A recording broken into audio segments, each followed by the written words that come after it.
Behind my music, way too long a list. Immediately, my mother was a gospel singer at church, and my father worked in sound engineering and loved mixing. So I got a healthy dose of almost every kind of music you can imagine, from gospel to hip hop to funk to R&B to even country. I don't know why, but that's how it goes. But yeah, it's a lot. It's a lot of inspiration. It's just a musical family.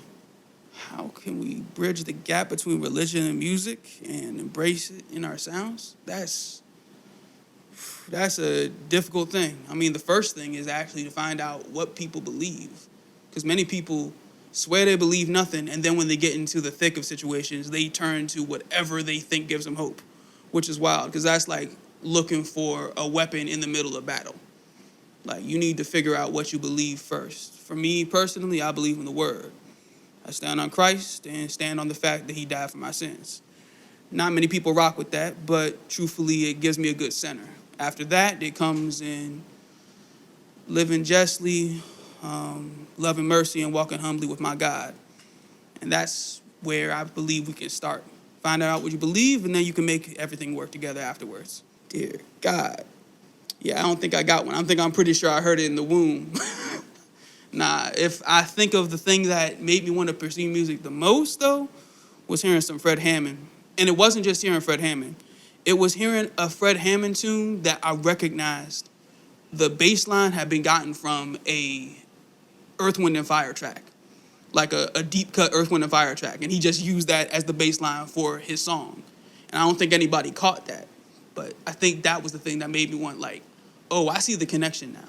I could do this. Ooh, that's difficult.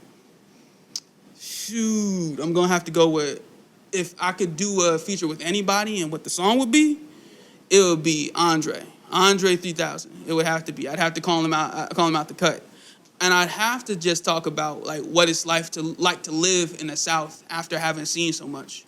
Like, there's parts of my dad comes from the deep South, and the place he grew up in was the suburbs, and now it's the hood.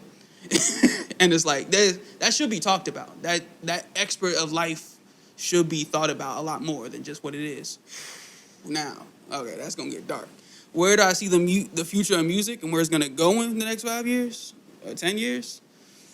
Okay, so I already think AI is going to take over the mainstream, which is kind of fine because we're already moving to the underground. People already know to look for the music. Like, anybody that sticks to waiting for the radio and waiting for the billboard ain't listening to anything important. Like, you are already looking for the artist that you want. I mean, heck, in the DMV, there's a lot of artists that we were listening to before the rest of the world got on.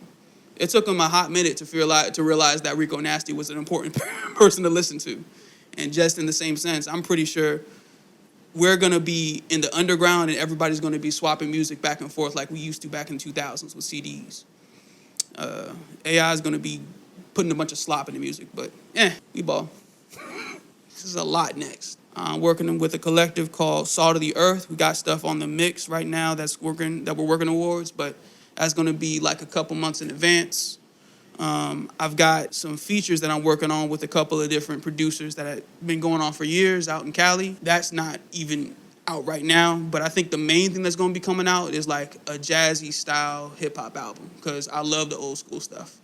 You'll hear it all in my stuff. Hey, it's CW and you rocking with Redbloxx.